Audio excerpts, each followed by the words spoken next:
Good morning. This is Brother Keith, one of the pastors at Set Free Church of Atlanta, Georgia, located in Riverdale, a south suburb of Atlanta. And before I even start, where Pastor Reggie Robbins is our pastor, I dare not forget that.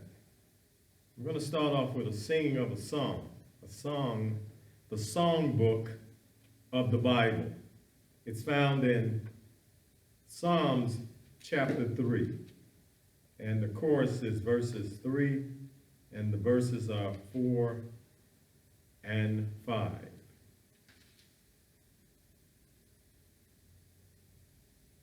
My glory and the lifter of my head, my glory and the lifter of my head. But thou, O Lord, art a shield for me, my glory and the lifter of my head. I cried unto the Lord with my voice, and he heard me out of his holy hill. I laid me down and slept, for the Lord hath sustained me.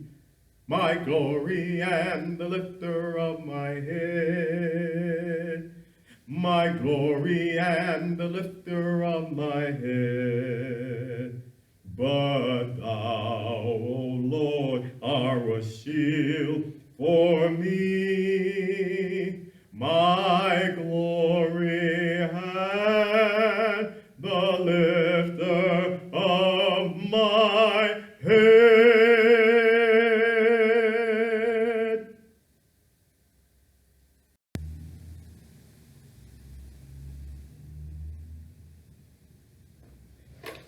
Well, that was my attempt to bridge the gap.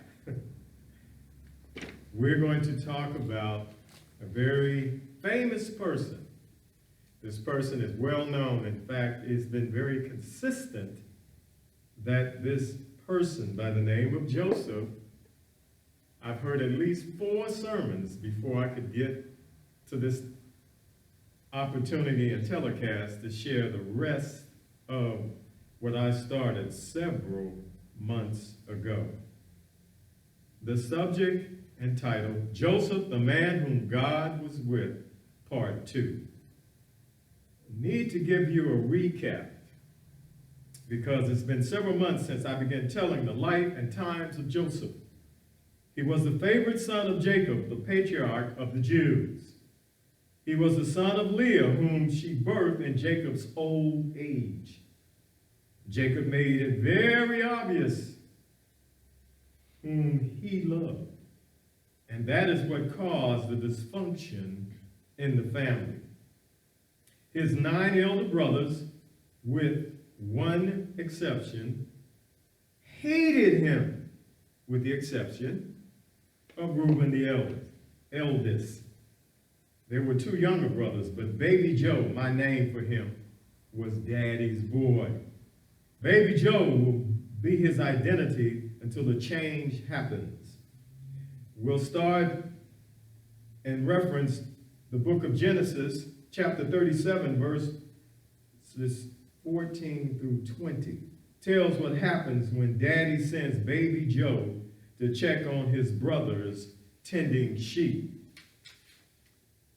They saw him from a distance and formulated their plan to kill him. They were reacting to his last talk to the whole family that they would be bowing before him in honor. Note verses 5 through 11. So now we're going to quote and read verse 20. Now then, come, let us kill and throw him into the pits, and we'll say one of the beasts devoured him. Then let's see what will happen. and become of his dreams. Fast forward, we go to verses 21 to 25, same chapter. These verses tell us how Reuben, the firstborn, had a rescue plan to keep baby Joe alive. Amen. Verses 25 to 28, as the brothers were about to eat, some Ishmaelites were passing by, headed to Egypt. Brilliant idea, they thought. They got the baby Joe out of the pit to be sold for 20 pieces of silver. As one of them said, why should we kill him when we get something for him? So let's get paid. Keith Reynolds translation. Side note, the Ishmaelites are the descendants of Abraham, cousins to Daddy Jacob. God's plan cannot be thwarted. Phase 1 of God's plan. Destination, Egypt. So now, our story continues as we look at Genesis 39, starting at verses 1 to 3. Joe Boy has been sold to Potiphar, an Egyptian officer of Pharaoh, captain of the bodyguard, basically head of Pharaoh's secret service. Verse 3, the first of several times the phrase you will note, the Lord was with Joseph. Potiphar notices how successful he was and how the Lord was the cause of his successes. Enter Mrs. Potiphar. Trouble is on the loose. Joe Boy was a looker. And Mrs. Potiphar, I only have eyes for you. An R&B song back in the 60s. I only have eyes for you. After Joe Boy was promoted to head of household, she began her constant assault. Family, brothers and sisters, she was zeroing in on Brother Joe. The boy was too good to pass up. So one day, while he was in the house alone, Miss P made a move and ended up with what? Only his cloak. Because the brother got up and ran because he was not debating whether he should or should not lie with this woman. He made and established a no-negotiable, or commonly known as a non-negotiable. It ain't going to happen, home girl. It's not going to happen. And so he ran. Again, trouble is on the way. She waited on her husband to return from an out-of-town trip and accused Joe Boy, let me hear it, rape!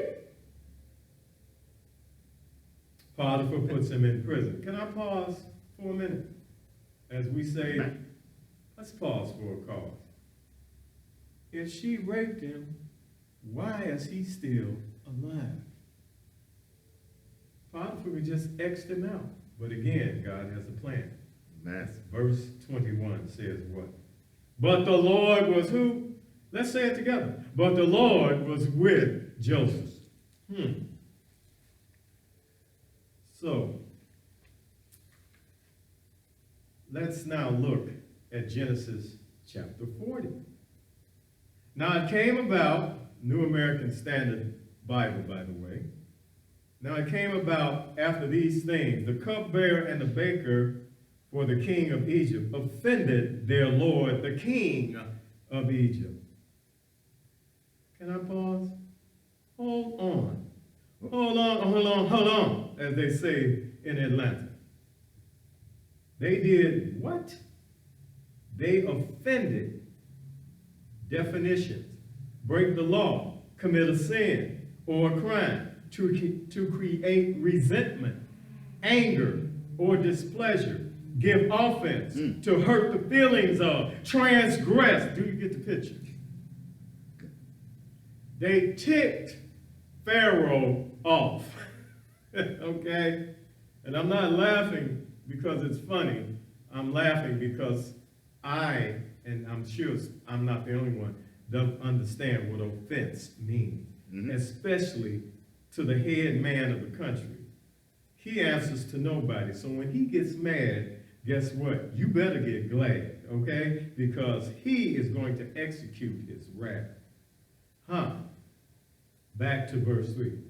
So what did he do? So he put them in confinement, the house of Captain Potiphar, of the bodyguard. The jail happened to be adjacent to his property, the same place where Joseph was in prison. Are you connecting the dots here, my brothers and sisters? Point number one, there will be 5 points, but point number one, be angry and sin not. Unfortunately, Pharaoh didn't know that verse. It was found and written years later by Paul in Ephesians chapter 4, verses 26. Pharaoh was vexed. He almost made a tragic decision, like I almost did some of my decisions. But God intervened. He sent them to jail that was being run by the servant of God. Amen. Verse 4 of Genesis 40, the captain of the bodyguard, the same man that put Joseph in the pokey, put Joseph in charge of them, and he took care of them. And they were in confinement for some time. We don't know how long they were in confinement. And so the Bible doesn't tell us. Right. This was no weekend lockdown, get out of bail on Monday. They went in for a while. They spent a significant amount of time in jail. Verse 5, the cupbearer, as the King James Version calls him, butler, and the baker, for the king of Egypt for the king of Egypt, they were confined in jail. Both had a dream, and each of his own dream, and needed interpretation. Verse 6. When Joseph came to them in the morning, he saw that they were troubled. So he asked Pharaoh's officers who were with him in custody in his master's house, why are your faces downcast today? Verse 8, they said to him, we had dreams, and there was no one to interpret them. Verse 8, and Joseph said to them, do not interpretations belong to God? Please tell me. Pause. As Pastor Hurst would say, let me stop right here.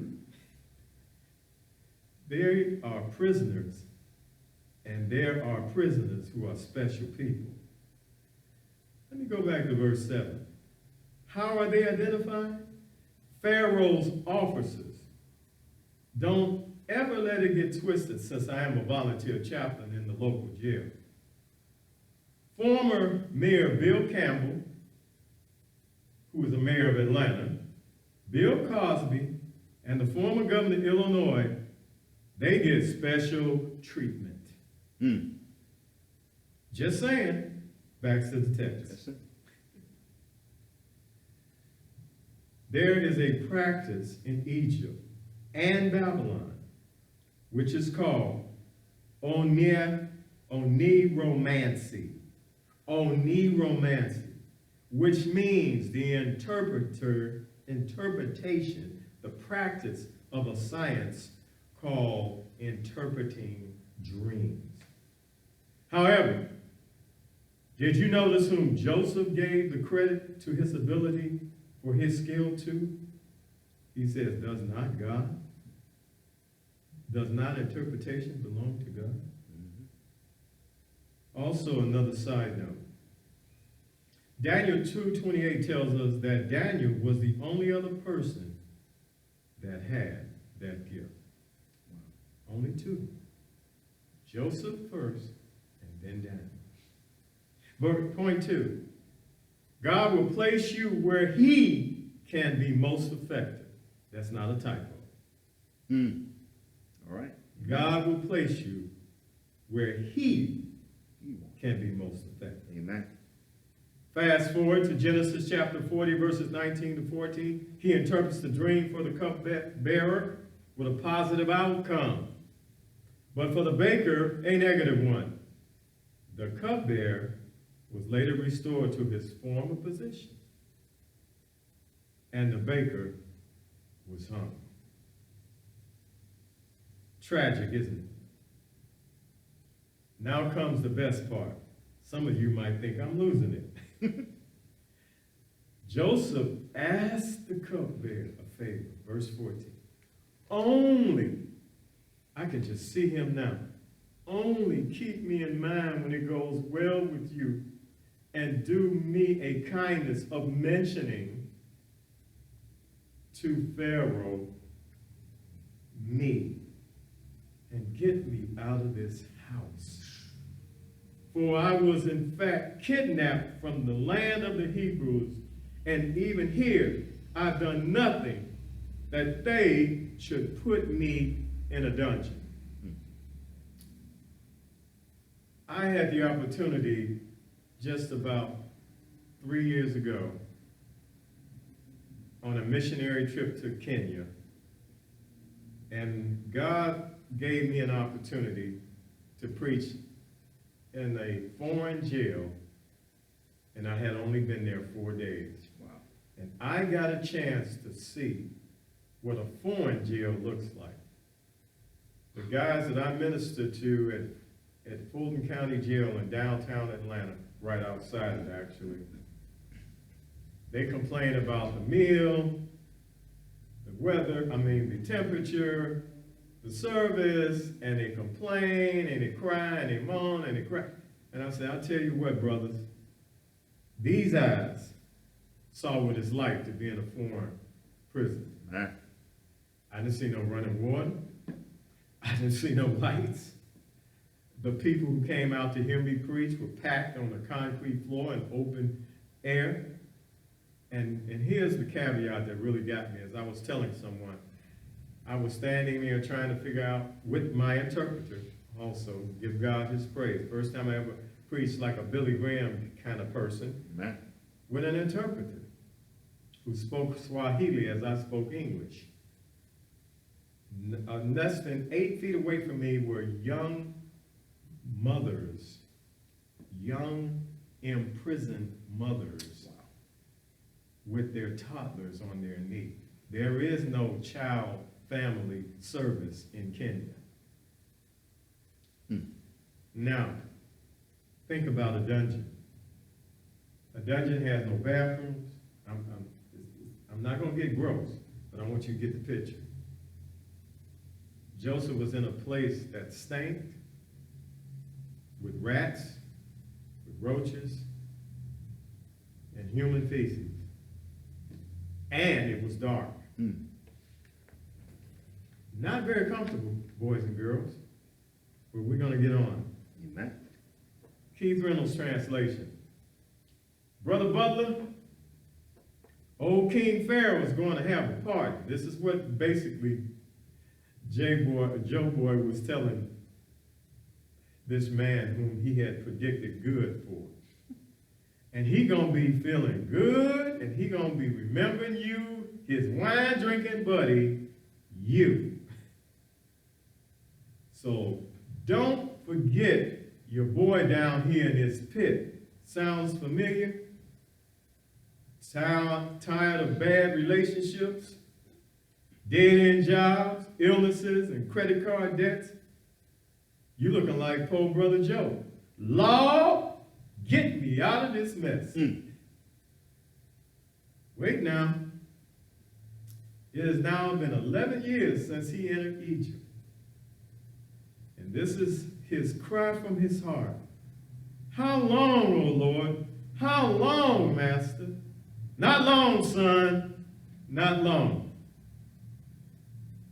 Listen to verse Genesis 41, verses 1 to 4. Now it happened at the end of what? 2 full years. 2 plus 11 is, thank you, 13 years. And what's going to happen? Well, let's read.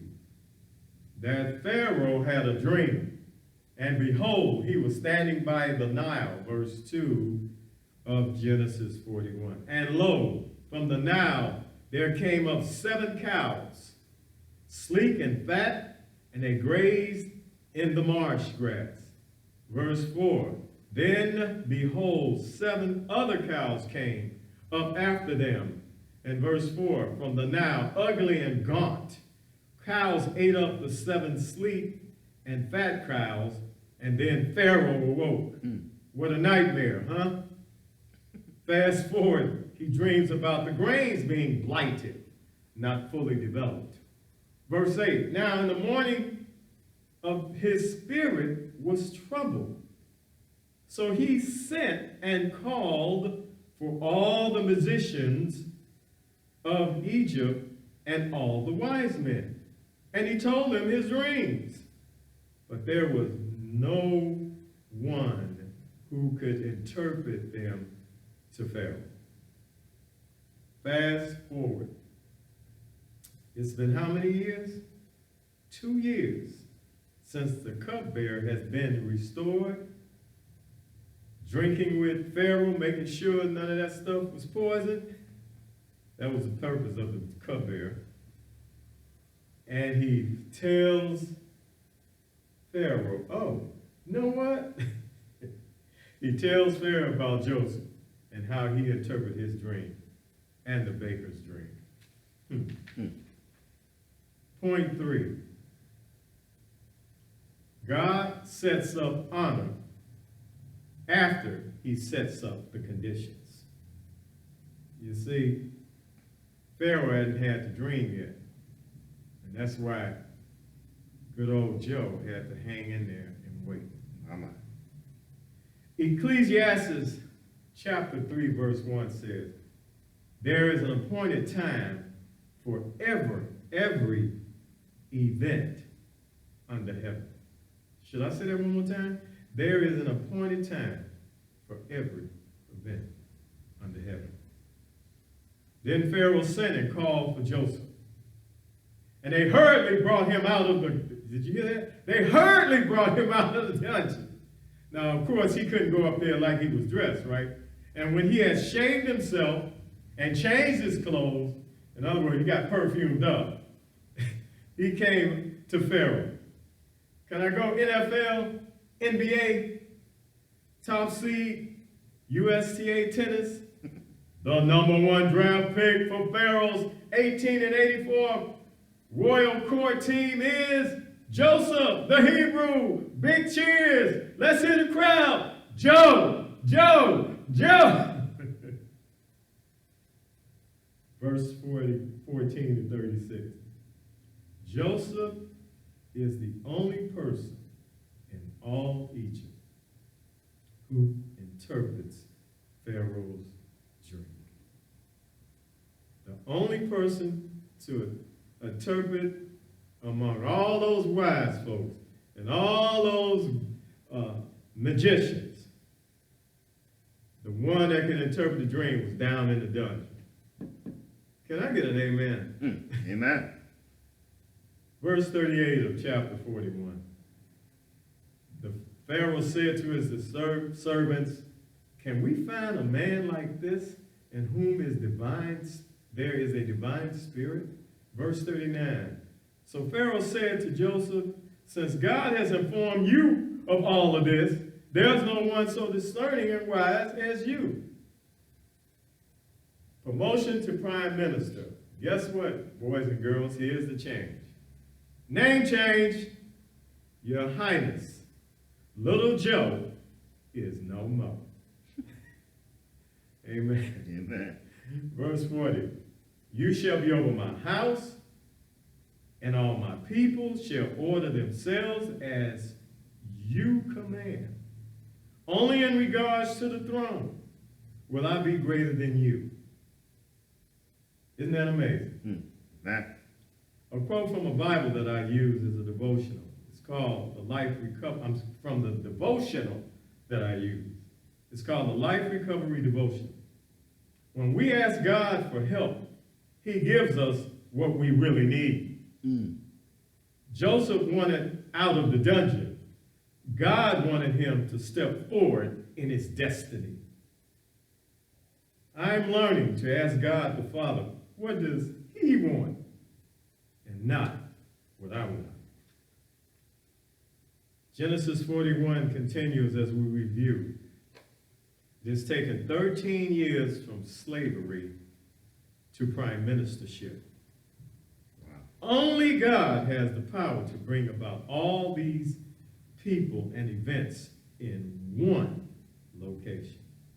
However, the story isn't over. How is God's people in Canaan going to get to Egypt? Well, what do you know? You know the answer, I'm sure. Famine. When you're running out of food, there ain't no Kroger, Publix, and no Walmart. So if you don't grow it, you don't eat. Food running out, we have a famine. Genesis chapter 42, verses 1 to 2. Listen to Daddy Jacob. Now Jacob saw that there was grain in Egypt. Now, I don't know how he saw it, but he got wind of it. And Jacob said to his sons, why are y'all staring at one another? He said, behold, I've heard that there is grain in Egypt. Go down there and buy some for us from the place so that we may live and not die. This journey to Egypt for the Jacob brothers is about to rock their world. Verses 6 through 8. They come before Joseph, his highness, and he recognizes them, but they don't recognize him. Joseph sets up a series of events to see whether they're true, what their really true character is. Listen to the conversation as Joseph overhears them. Genesis 42, verses 21. And then they said to one another, truly we are guilty concerning our brother, because we saw the distress of his soul when he pleaded with us, yet we would not listen. Therefore his distress has come upon us. Listen to Reuben. And answered them, did I not tell you, do not sin against the boy, and you would not listen? You know, it amazes me. For 13 plus years, it's 20 years, y'all, and they've been dealing with this guilt. Now comes the day of reckoning for his blood. Genesis 9, verse 5 says this, surely I will require your lifeblood from every beast. I will require it, and from every man. From every man's brother, I will require the life of a man. And I misquoted my time. It's 22 years they've been living with this guilt. So His Highness, using an interpreter as a decoy, sees the first of several signs, his brothers, of repentance. But they had another test coming up. Verses 26 to 35, Simon, or Simeon, is arrested as a hostage to prove whom they claim to be, to return with Benjamin, the youngest of them all. Right. Yep. Wow. Now,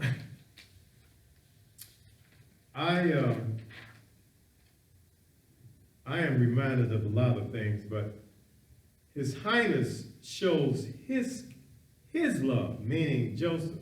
He put money back in their sacks, which they had paid to buy the grain. And they didn't notice it until they got back home. And of course, they have their brother Simeon still back in Egypt. Fast forward, Genesis 44, I'm coming in for the home front.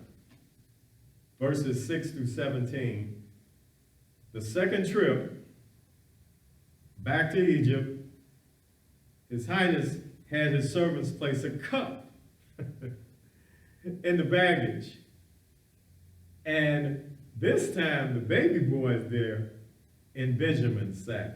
And so they are run down by the servants of Job. And guess what? It's looking bad for the home team, isn't it? They make a vow before the cup is discovered. They make a vow that whomever the cup is found becomes His Highness's slave. So Judah, the oldest, once again, not the oldest, the next oldest, tries to be a substitute for Benjamin. Can we go back to Genesis 37, verse 5 through 8? Not literally, but listen. Point number 4, the dream becomes a reality. Remember that dream that young 17-year-old Joseph was talking about the family bowing before him? What's going on right now? All of those brothers on their faces. Please, oh, Your Highness, please don't take me.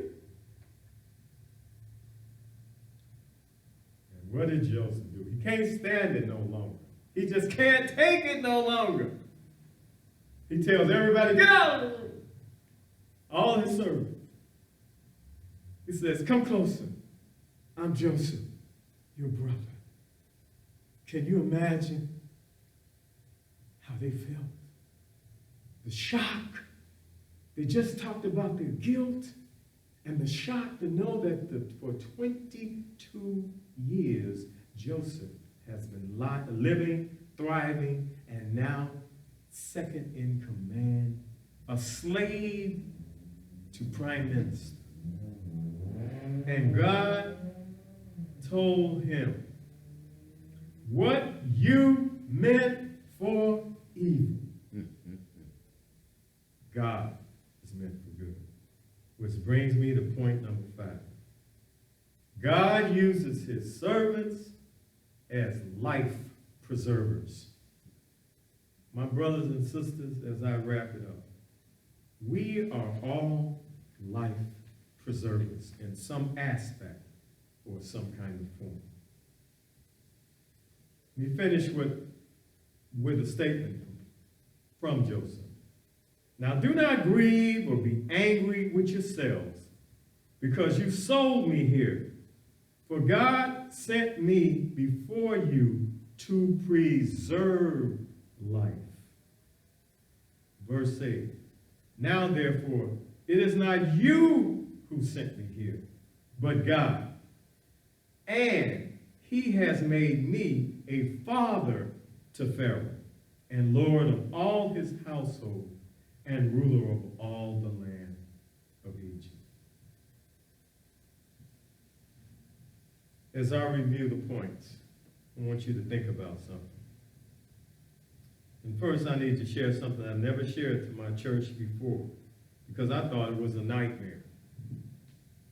My mother and her best friend were driving through Joplin, Missouri, back in the early 1950s. I was probably not even 4 years old. And my mother's friend, Aunt Mildred, as we call her, with her 2 children in the back seat, and my brother, who was barely a year old, and I was standing up. Well, Aunt Mildred hit the brakes, and Keith was flying through the air. I still remember that as a little. I thought it was a dream. And I was flying through the air, and I flew right over my mother's shoulder in the front seat, hit the windshield, landed in her lap. I had busted my head and busted my nose, and my mother had a busted knee. Can you imagine 2 black women driving in the late twilight? I can still remember seeing that twilight, that sun, but it didn't make sense to me.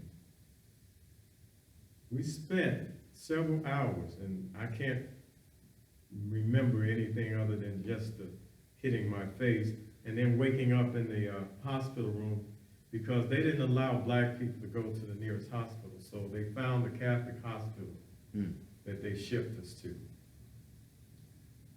Ladies and gentlemen, you see standing before you a man whom God's life was preserved, not just this one time, but I can name 8 other close calls and several attempts. But it all started that day, twilight evening in Joplin, Missouri, that God preserved my life. Amen. Amen. Review. Point 1, Ephesians 4:26. Be angry and sin not. Point 2, Genesis 40, verse 9 through 14. God places you where he is most effective. Point 3, honor is set by God after he sets up the conditions. Point 4, what God conceals to all, he will reveal to all. Meaning, Joseph knew what was going on, but he didn't know the details. And finally, God sent me to preserve life. Genesis 45, verse 5. He uses his servants as life preservers. You want to be a life preserver, you join the right team when you become a believer. And how do you become a believer? If you confess your sins and believe in your heart that God has raised him, meaning Jesus Christ, from the dead, you shall be saved. It's a matter of submission of will. May God bless you. May you be impacted by what has been shared. Let us all say, thank you, Jesus.